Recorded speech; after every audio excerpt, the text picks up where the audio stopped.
Et le 26 janvier 1768, la Boudeuse et l'Étoile débouchent dans l'immense Pacifique qui reste toujours à conquérir. Mais les écueils sont nombreux. À l'horizon, on devine quelques petites îles basses.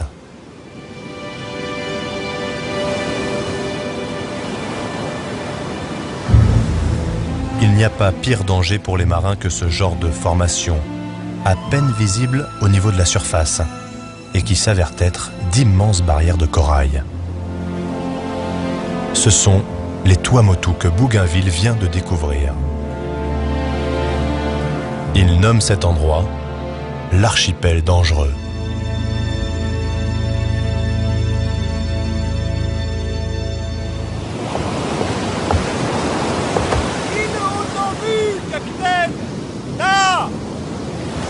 Enfin, le 2 avril, soit 2 mois après être sorti du détroit de Magellan, Bougainville se rapproche de Sagittaria, l'île découverte il y a 200 ans par les Espagnols, Quiros et Mendana, et que jamais personne ne réussit à retrouver.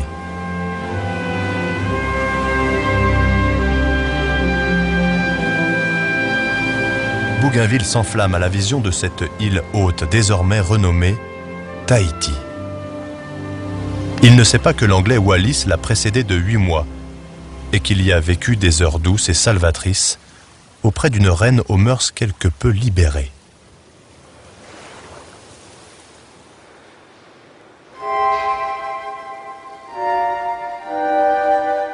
Après avoir sillonné toutes les mers du monde, le célèbre navigateur Titouan Lamazou s'est mis à peindre les femmes du monde. Il sait combien l'arrivée sur une île comme Tahiti peut être envoûtante. Je suppose que moi, si j'étais arrivé dans une île à l'époque et que tout d'un coup le navire se fait entourer par des myriades de pirogues avec des cris de joie qui fusent partout et des super pépettes à poil qui arrivent et qui sont offertes, vous pouvez être effectivement un peu subjugué. Et alors que Bougainville, il faut savoir, il y a passé 12 jours à Tahiti. C'est-à-dire qu'il a eu une vision, et en plus il disait, dans ces îles, il fait toujours beau, parce qu'il était arrivé à la saison où il n'y avait pas de cyclone et c'était pas la saison des pluies. Il y a de quoi manger, il n'y a pas besoin de travailler parce qu'il y a des arbres à pain. Et les filles, le péché de chair n'existe pas, les filles sont offertes, c'est le paradis sur terre. Et Bougainville a décrit ça.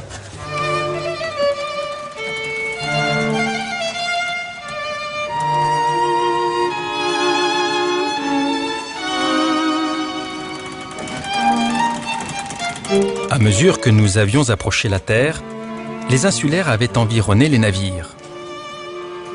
L'affluence des pirogues fut si grande autour des vaisseaux que nous eûmes beaucoup de peine à nous amarrer au milieu de la foule et du bruit. La plupart de ces nymphes étaient nues car les hommes et les vieilles qui les accompagnaient leur avaient ôté leurs pagnes dont ordinairement elles s'enveloppent. Elles nous firent d'abord de leurs pirogues des agaceries et leurs gestes non équivoques démontraient la manière dont il fallait faire connaissance avec elles. Je le demande, comment retenir au travail, au milieu d'un spectacle pareil, 400 Français? Le moins difficile n'avait pas été de parvenir à se contenir soi-même.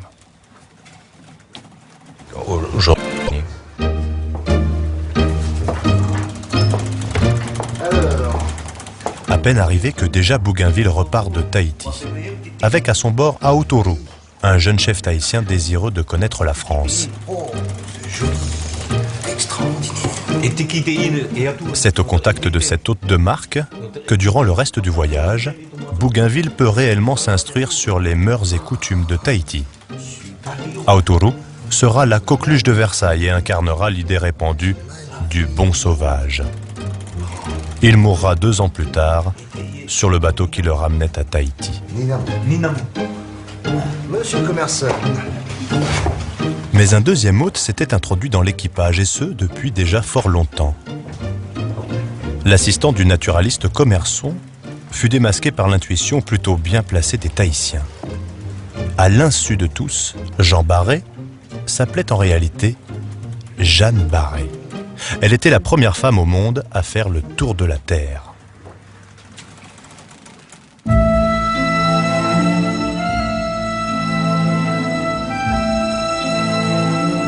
Pour ce qui reste de sa mission, Bougainville ne se risquera pas à trouver le passage entre l'Australie et la Nouvelle-Guinée, car déjà son équipage était terrassé par le scorbut. Du coup, la Chine sera évitée et les plans d'épices des Moluques, farouchement gardés par les Hollandais, lui seront inaccessibles. Sur le chemin du retour, Bougainville réfléchit déjà à ce qui pourrait donner à ce voyage le goût d'une grande contribution. Alors, le voyage de Bougainville, on peut le considérer comme un échec par rapport aux objectifs qui ont été fixés.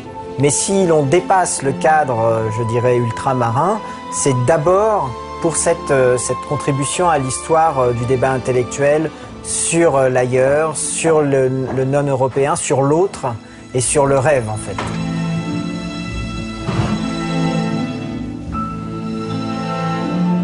Il restera particulièrement comme celui qui a, parmi les premiers, vanté les charmes, et non point les mérites, des Tahitiennes. Et ce manuscrit sous sa forme de livre, qui va être massivement diffusé, on est à la fin du siècle des Lumières, va avoir une postérité exemplaire. Et quand la Pérouse part, il a eu sur sa table de chevet ce livre, Les souvenirs de Bougainville.